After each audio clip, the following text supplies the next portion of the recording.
Hi, welcome again to our Design and Creative Economy session. Again, I am Earl Marquez, Advocacy Coordinator for Binild Hi-Fi. And we have today Direct Joey Reyes. Hi, good afternoon, good day, good evening. I'm Joey Reyes, and I am the chairman and the CEO of the Film Development Council of the Philippines. I am also a film director, film producer, and film writer. But most important of all, I'm also an educator. I used to be the chairman of the film program of the College of St. Benilde, and I had to give it up because I was sucked in by government. Right now, I am still with the Film Development Council of the Philippines, and occasionally I do some creative work, but more often than not, I am tied up with my administrative work with the government. Thank you, Direct, for having us. Thank you. Um, let's start direct with warm-up questions para naman medyo uminit lang yung puwet natin today. Okay, sige. Let's start with, do you think that creativity come from the most random places? Well, definitely, I think everybody is creative, but some people are just more prone to express themselves in the creative aspects of their personalities. But then it should come from random things. Anything which is inorganic, anything which is forced, anything which is inauthentic cannot be creatively considered good. May mga tao who are really naturally prone to writing stories, making films, painting into the visual arts and the likes. But it has to come naturally.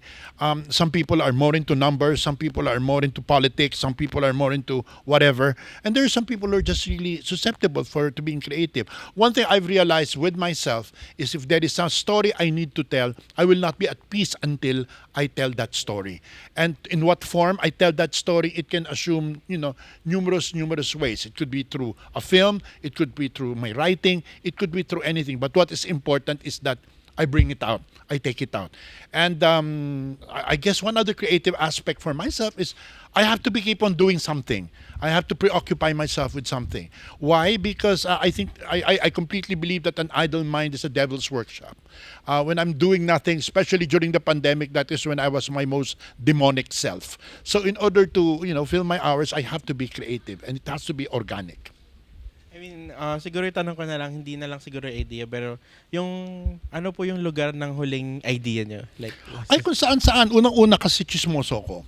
Okay, unang-una chismoso ko. I mean, you have to keep your radars open. I used to tell that with my film students.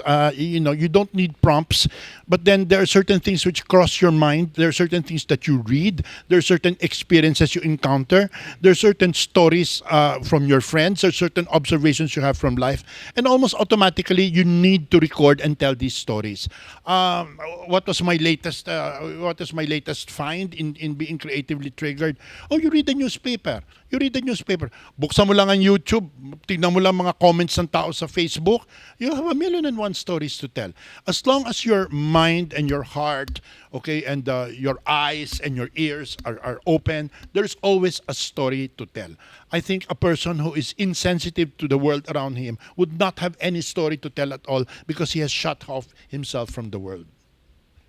alright, so yung next question, warm-up question, Direk, is, Ay, warm up pa pala to. O sige, warm-up lang okay. siya, Direk. Oh. Do you think that our creative industry is in a good place? Right now, it could be in a better place. Okay, it could be in a much better place. I will talk first with the industry that I am most involved with, which is the film industry.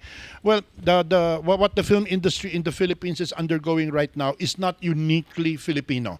It is more or less an international problem. There are only very, very few film industries right now which are thriving. A good exception for this in our region would be Indonesia. Okay, Indonesia, and possibly one growing industry is Vietnam. But if you ask me about the Philippine film industry, which I'm supposed to be heading and supervising, it's in the effing pits. It's in the pits right now, and there are numerous reasons behind that. People are saying that, yeah, wow, the Philippine movie industry talagang not worth it anymore because it's there because of the kind of quality of films that we do. But let me remind the other people that even Korea is in a similar situation right now. Even the Korean film industry is crashing, and you can't say that they're doing crap. It's because of so many things which happen around. Ang maganda sa creative industry is you cannot exist in a vacuum. You interact with other things happening around you.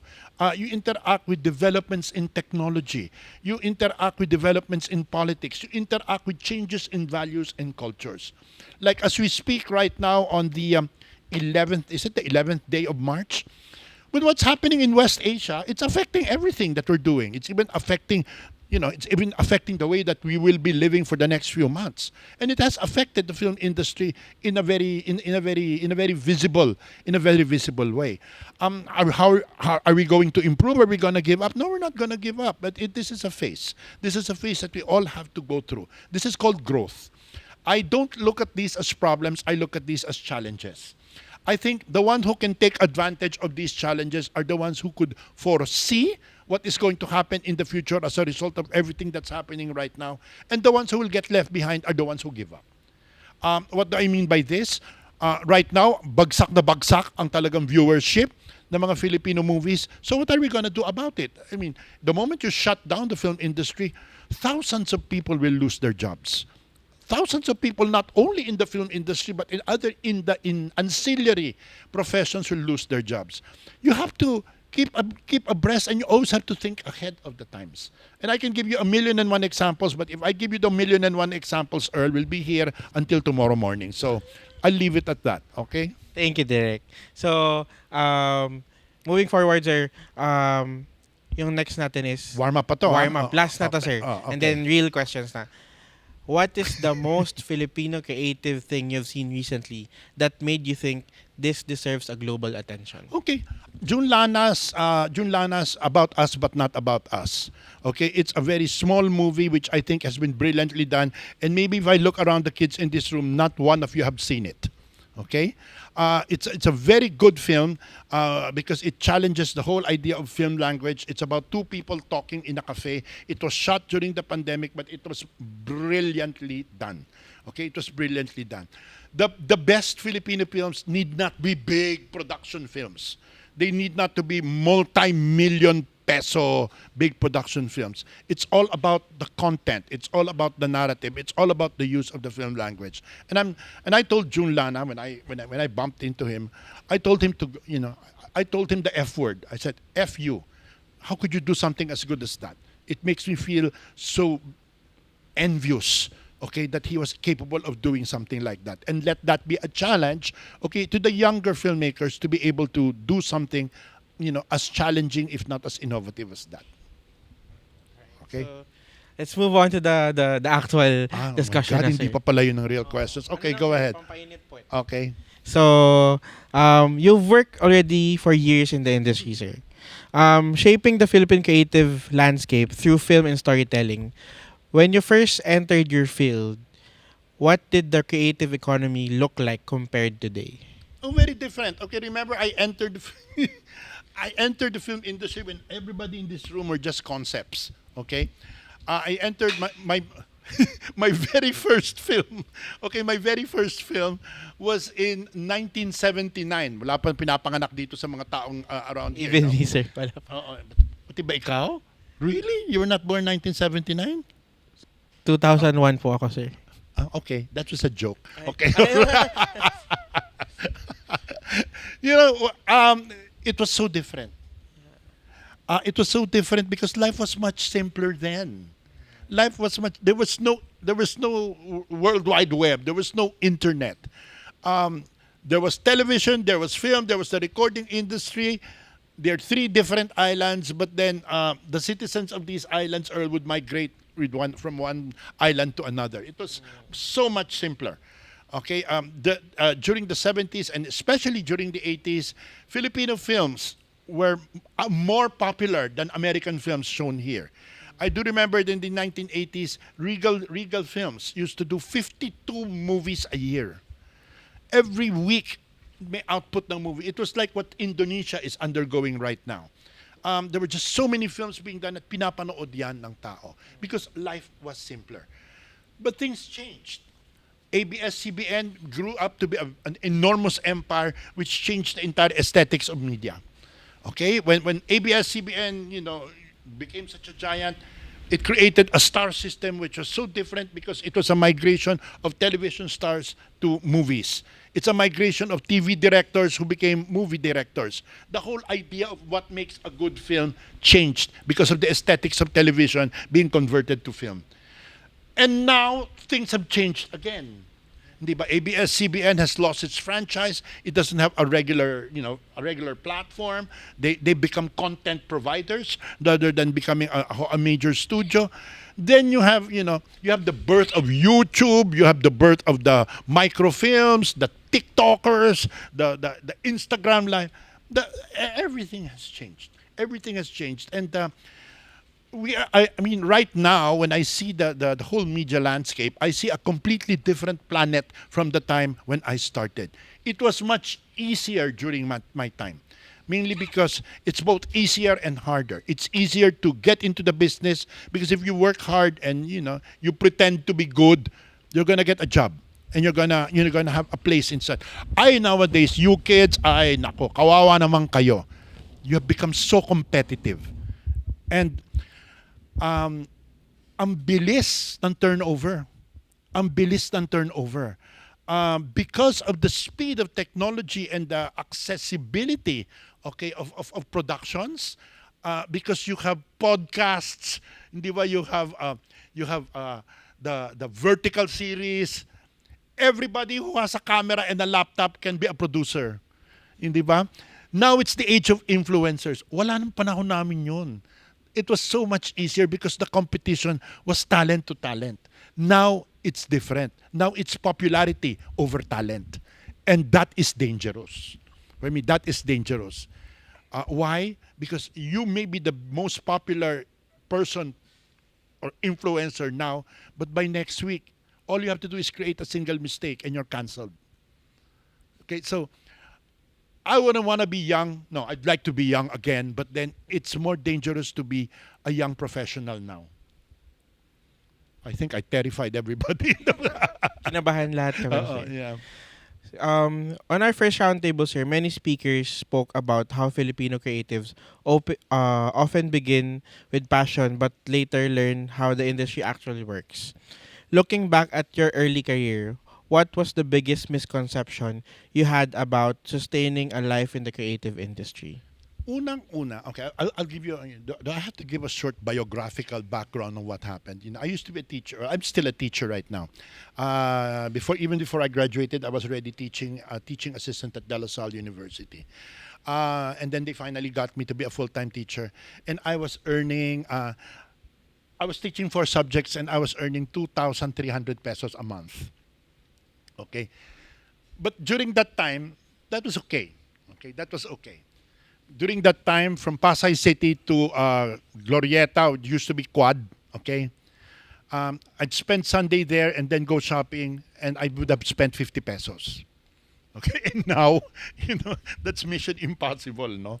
Hindi ka pa na-flag down sa taxi yata, hindi ba? Wala na yung 50 pesos na. It was so much simpler there. Then I got into the movie industry. I got into television. And I realized that all it took me was one TV script was more than what I would earn for 1 month of teaching. Okay? So I gave up teaching for a while. I only came back in 2011. Mainly because I realized that, teka muna, papakayaman muna ako. All right? When I was a writer and then later on a director, you're only answerable to yourself. You're only answerable. You don't see the part of the producer. But then it came to a certain point in time when you have to move the next step up. Okay? And when you move one step higher, because you want to learn more, I became a line producer. And that's when I learned how to produce movies and TV shows. And I've realized that, you know what? To all the creatives there, if you belong to the creative industry, it's 60% talent and 40% business. Okay? Because especially in the film industry, film is an industry. It's a commercial venue. Okay? It's a venture. Why? Do you know how much the cheapest film you can do nowadays? So I'm not talking about the puchi-puchi movies na, are so cheap and, and being peddled. A decent movie now would cost at least, including marketing, 18 million pesos.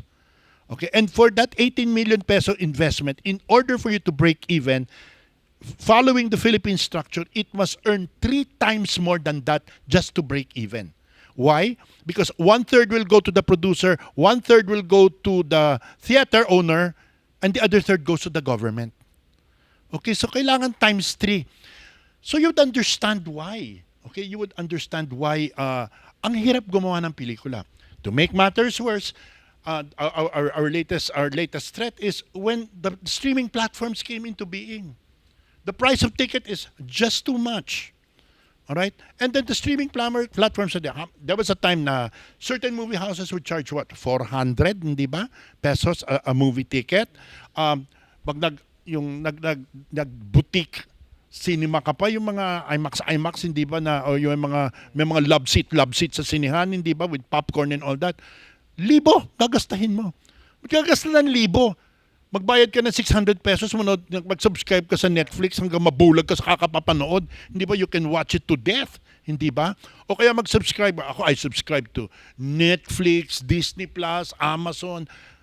But what I spend in a month, I don't need to go out of the house. I don't need to pay for my gasoline to go to the cinema. We have to deal with all of that. And that's a certain sort of learning. I wish they teach that in film school. Okay, sure, you want to be the next, you want to be the next Broca, the next Bernal, hindi ba? The next June Lara, okay, the next Joel Amanga. But that you have to learn that there is a business behind that. Okay? I've always believed na, sabi nila, do you compromise each time you do a movie? Yeah, you have to. Because it's not your money that you're spending. You're using somebody's investment. And you have to keep that person happy so he'll do more films. Hindi ba? Because pag nalugi yun, I mean, you are the be-all and end-all. You are the end, hindi ba? You have to keep that person happy and you have to make compromises. And sometimes, you have to learn the art of how much you compromise and how much you understand the business of filmmaking. Okay? Did I learn a lot? Oh yeah. When I got into this job in FDCB, the more I learned. Before I used to go to film festivals and they'd show my film and I'd pretend to be important. Okay? I pretend to be, a director at a film festival. But now I'm going there as the head of a delegation in terms of business. I learned how to deal with film councils. I learned how to deal with government. I learned how to deal with various film councils of the world. That's a lot of learning. Oh, that's another thing among creatives. You're never good enough. Always put that in your mind. There's always something to learn. And that is the key to sustainability of a career. Okay. Am I enjoying myself now? Oh, yeah. I'm 71, but I'm learning so much. And it gives me energy that I'm learning more because of each new phase that I get into as a creative agent. Okay. Warm up pa ba to? Totoo na. Okay. Sir, totoo na to. Since you mentioned na, sir, as a teacher and also at the same time as a learner, sir, you've also taught and mentored many generations of creatives. What excites you most about current generation of Filipino filmmakers and storytellers? Well, one of my biggest achievements in life, that was nicely put, no? One of my biggest achievements in life are the changes I did in the film program of the College of St. Benilde. Let's go. Yeah. I take great pride in saying that when I was the chairman, I managed to bring the College of St. Benilde's Film School into being one of the top 3 film schools in the country. Okay? And that is because I knew the industry. I was part of the industry. I don't mean this to be pejorative. I don't mean this to be when your teachers don't know the industry that you're going to be brought into, that works against you. Okay? Kasi all the theories about the aesthetics of film, the sociology of film, they're important, but that's not going to give you work. You got to know the dirty goings on in the system. And that was why when I became the chairman, I brought in real practitioners. Okay. O sige, lagay mo yung mga nagtuturo ng film criticism, itsura. Kung yung bata gusto maging manunuri ng pelikulang Pilipino, he doesn't go to Benilde. Okay? Kung gusto ng bata na maging magaling na filmmaker, dito siya pumupunta. And we have produced some really promising filmmakers. We have produced some really promising filmmakers and also writers. Okay?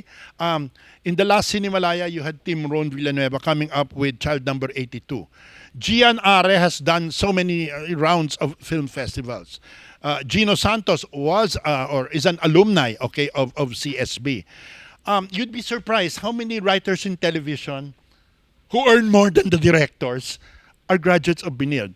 May isa, I will not name him, baka kanya ako batukan, okay? Estudyante ko dati, the Benilde. Isa sa siya writers ng Batang Quiapo. And he earned 1.2 million in a year by being a writer in Batang Quiapo. O sige, gumawa ka ng art film mo, okay, gumawa ka ng mga pa-deep na, pa-European art film mo, hindi ka kikita ng 1.2 million a year. Okay? Kasi artist ka. Okay? So, kailangan alam mo yon. And I think it's also very vital na film education must adapt to the times. You have to adapt to the times. My God, with the speed of technology, who would have thought, Earl, about 2 years ago, na magkakaroon ng mga vertical microfilms? You know that, no? Those Yes, 5-minute po. films 5-minute which was films. popularized in Taiwan. Yeah. You know, so, nakakadiri. But that's what's selling. Okay? You have to teach your kids how to do it. When I mean, in DLSU, I teach podcasting. Okay? I teach them vlogging, di ba? Because these are all vital and these are all very important because that is, that's the temperature. That's the ecology of the times. Okay, ask ka pa. Okay. Nag-enjoy. Pero direct, grabe din kasi din yung 4 years din. Parang grabe din po yung na-witness ko from college pa lang ako. I'm a graduate of Okay, multimedia when arts did you po. finish here? Multimedia arts direct. Ah. Pero yung mga friends ko, film din. So parang grabe din po yung pagka-competitive ng mga estudyante in terms of their film thesis. So parang, No, you see, one thing we encourage nung kapanahunan ko no, para naman tagal ko nang nawala rito, no, is that competitive kayo, pagalingan kayo, pero nagtutulungan kayo. And kasi pagka-graduate mo, I guess that also holds true with the MMA people. When you graduate, you create your own tribe, eh. Hindi ba? Totoo po. And when you do startups, kayo yun, eh. Hindi ba? You learn from each other and then you find your team among your schoolmates. But you're competitive kasi pagalingan kayo. And you know how I further aggravated that, no, here in CSB. I opened the thesis to the public. I mean, everybody was watching the film thesis. So, pag gumawa ka ng thesis mo dati yan kasi, uupo doon, 3 teacher na manonood ng pinaghirapan mo. Di ba? That's not the way to judge a film. You judge a film by opening it to the public and see the response of the public. Kasi pag pangit yung film mo, paglabas mo ng screening room, alam mo pangit yung film mo.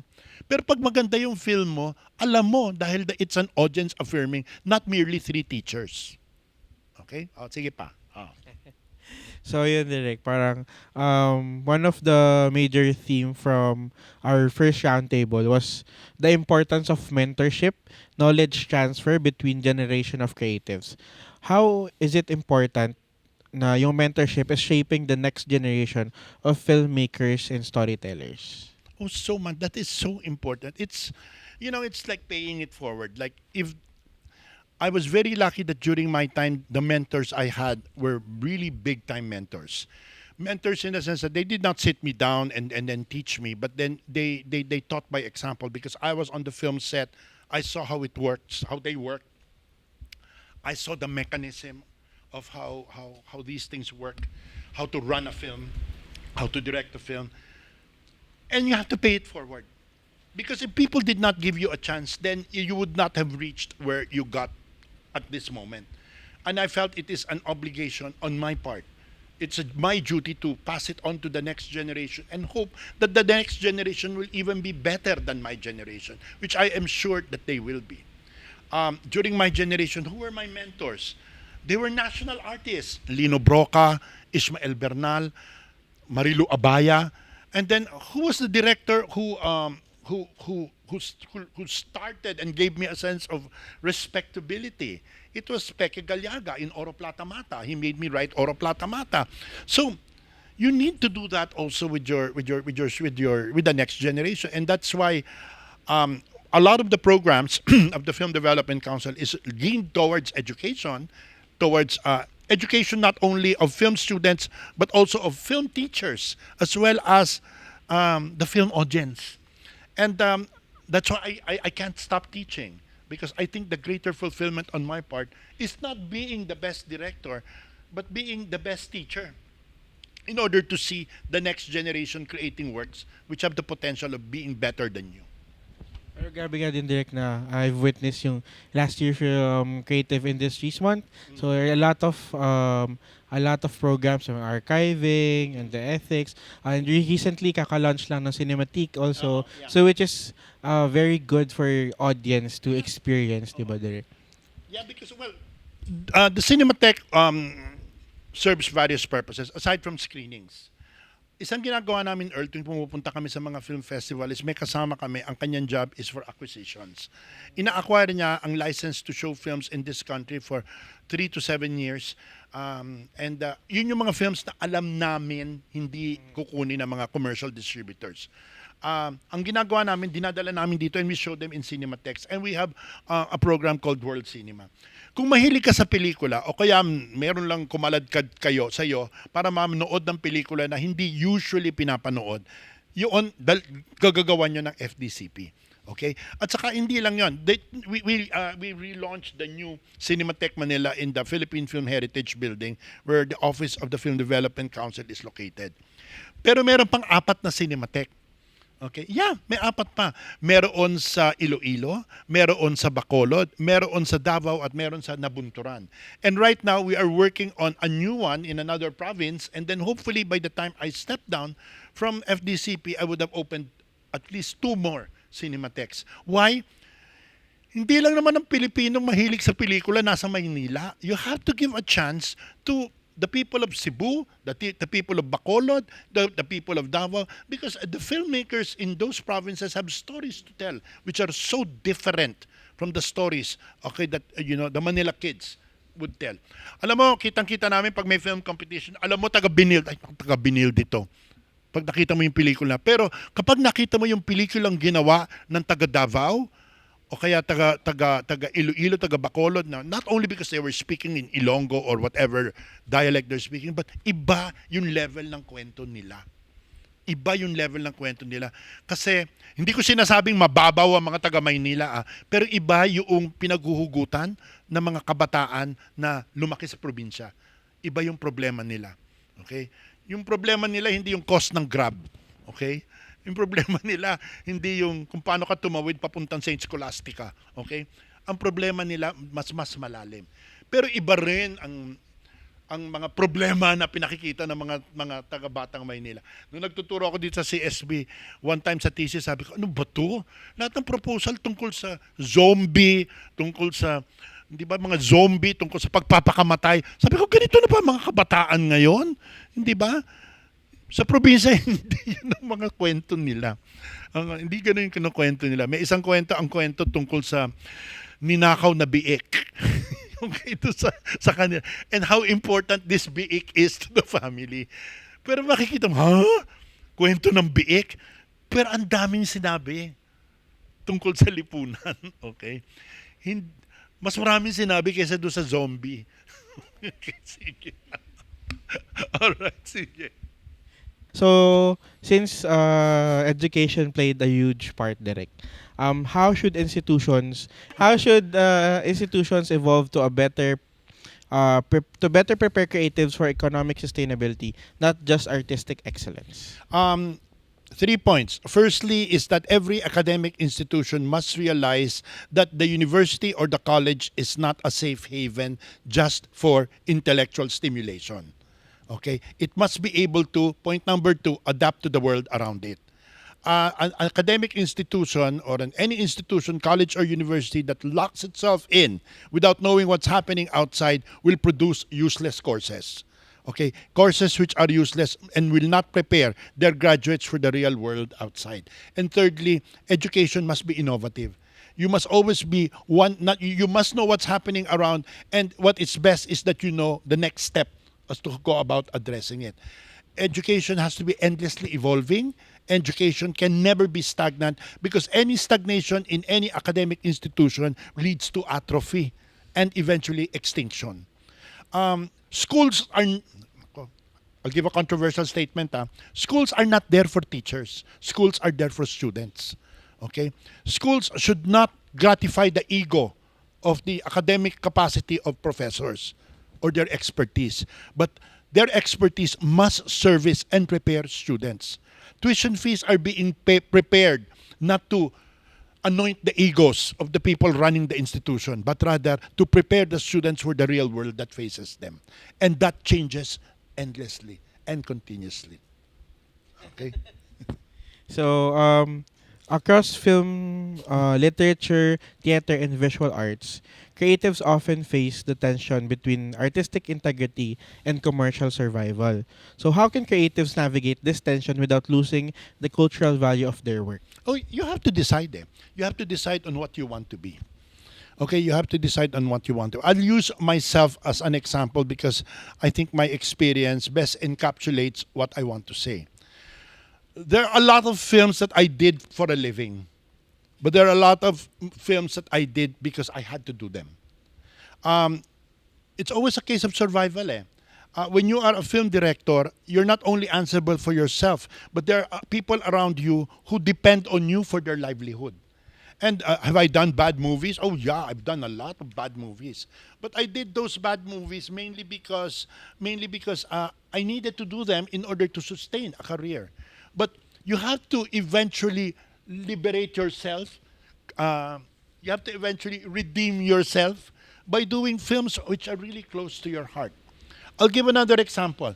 June Lana, who did, uh,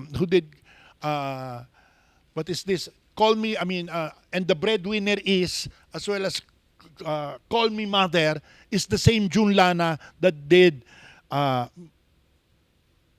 Sisa, who did About Us but Not About Us, who did Big Night.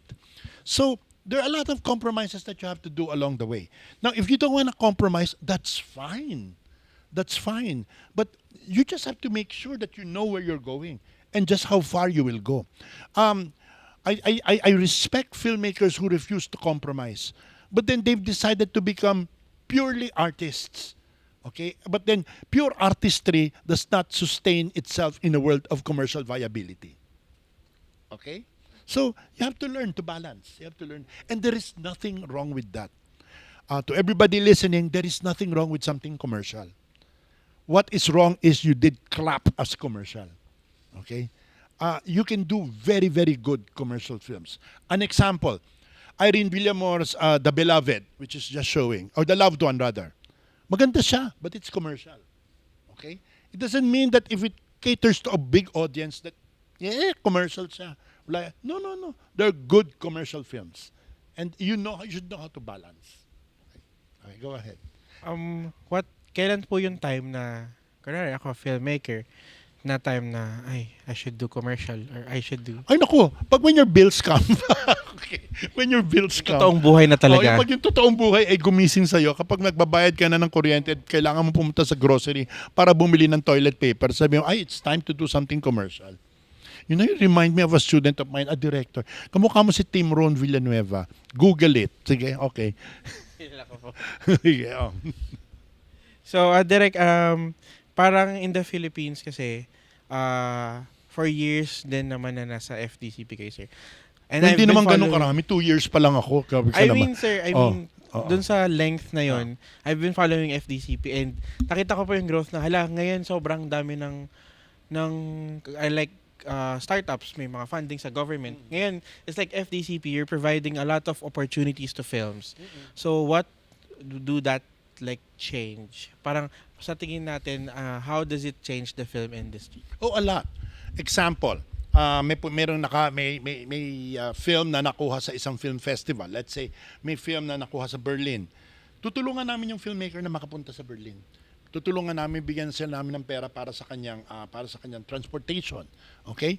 Kunyari, meron isang workshop o may isang yung Berlinale Talents in which they choose the best of young and aspiring filmmakers all over the world for a big camp of which filmmakers from all over the world get together.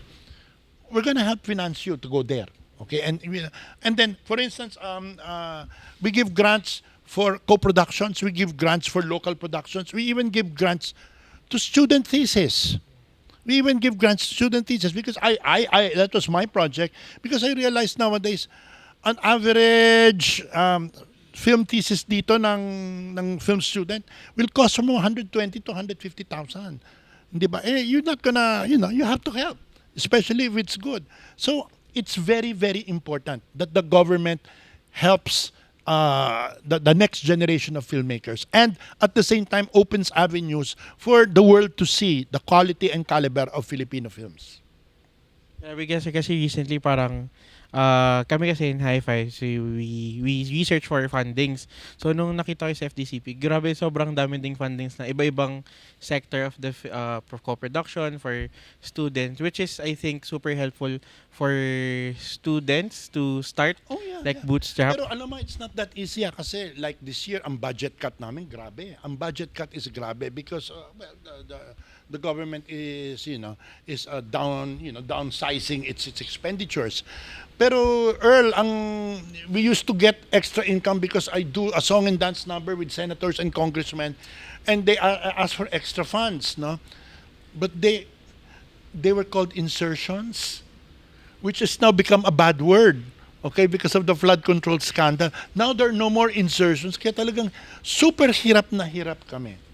I'll give an example. We're supposed to go to Cannes in May. Okay? But then with the war in West Asia right now, do you know how much a one-way ticket to Paris is now on economy between Manila to Paris? 375,000. One way lang yun. Sir. One way lang yun. Sabi ko, wag na tayong pumunta. How many millions will you spend, hindi ba? At saka pagdating mo sa Europe, hindi ba magkano ang tinaas ng mga bilihin with the euros? So we will see. It all depends. We will see how the war will affect the state of things if we can still go. Yun. Do I blame the government for the little funding? No. Kasi naman, despite the fact that I love films and we love films, we love the creative industry, there are other priorities. Diba? There are other priorities. And in the hierarchy of priorities, the creative industry, although it is important, will never be the frontliner. Okay? It will never be the frontliner.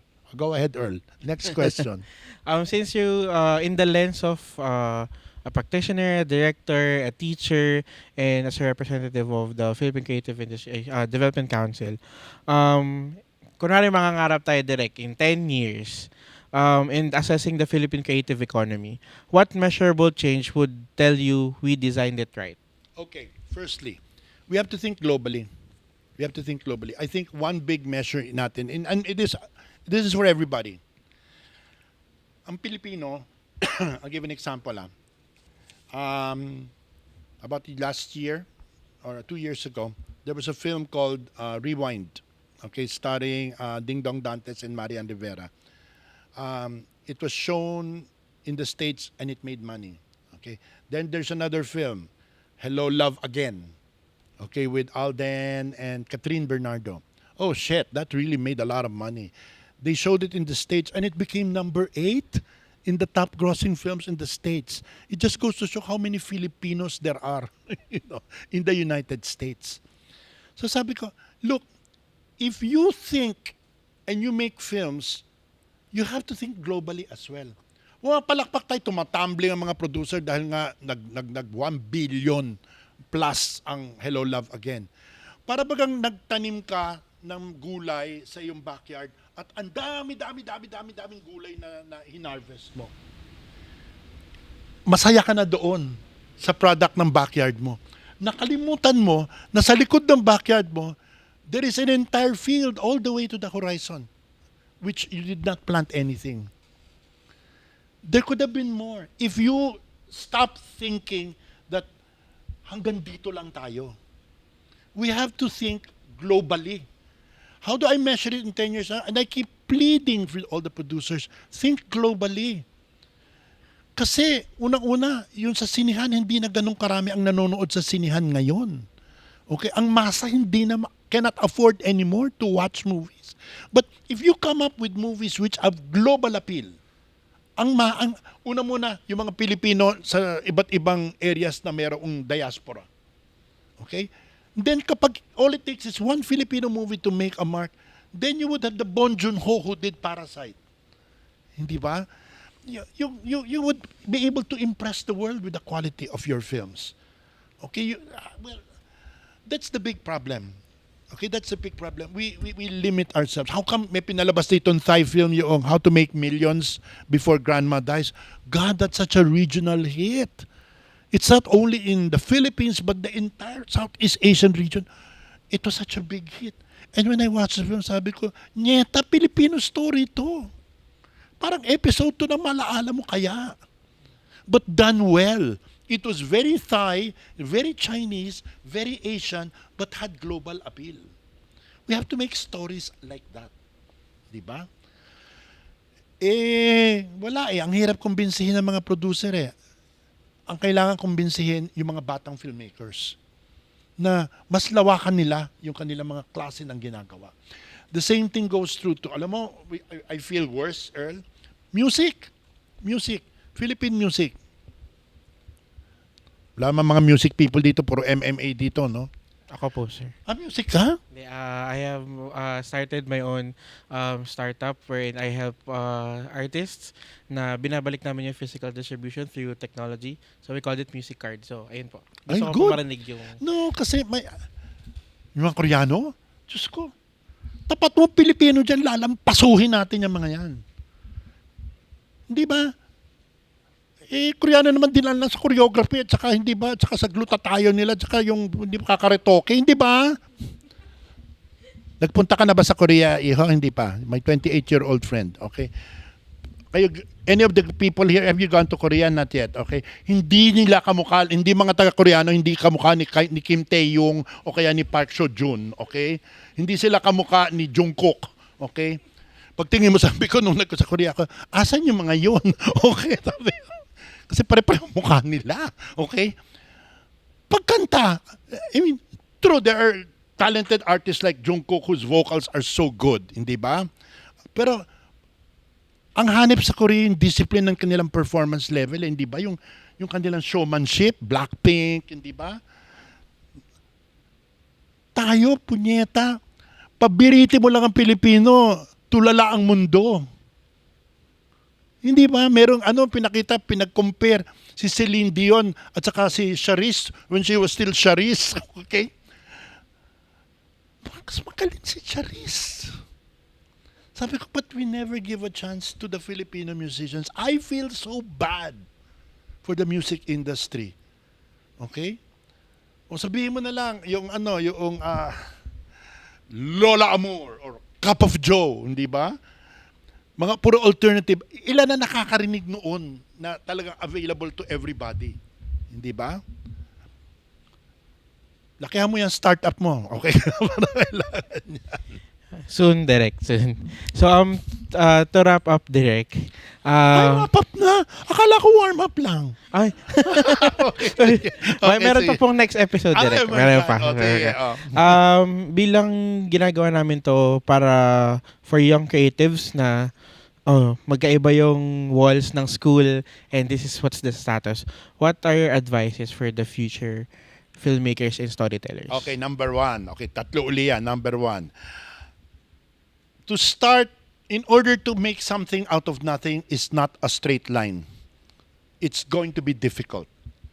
But always consider that the best things that you acquire in life are those which are difficult to obtain. The easier you get it, the sooner you will lose it. Okay?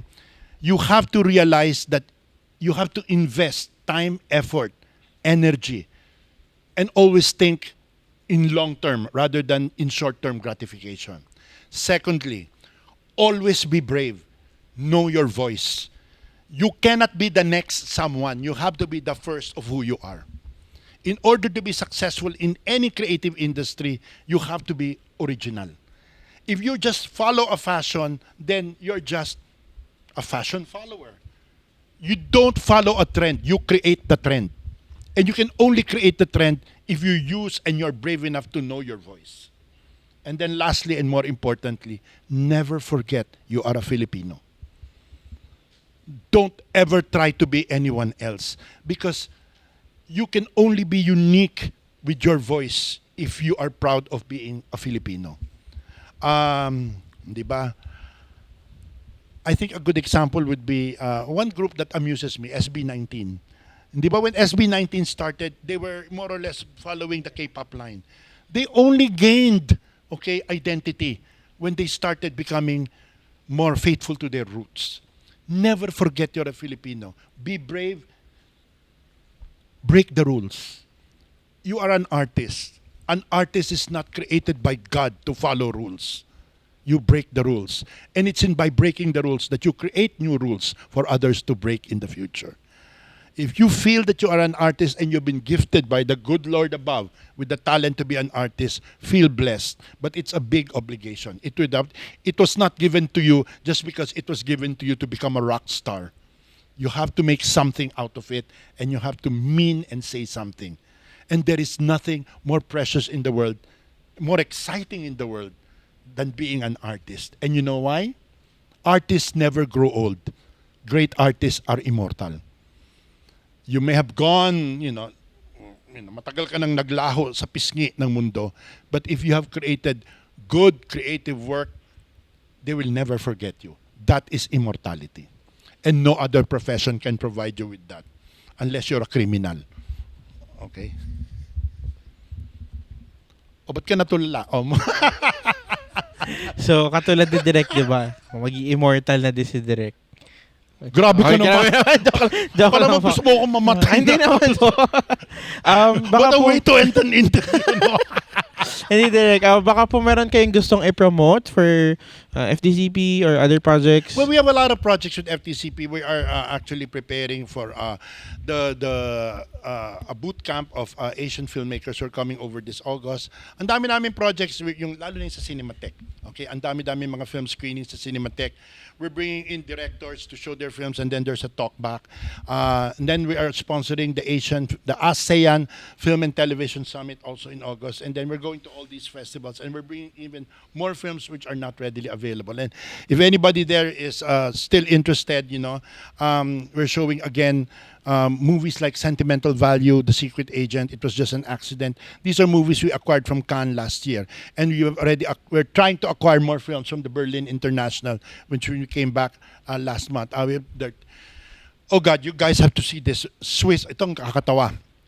A Swiss filmmaker made a film about Filipinas, and it was one of the best Filipino films I've seen. It's called Enjoy Your Stay.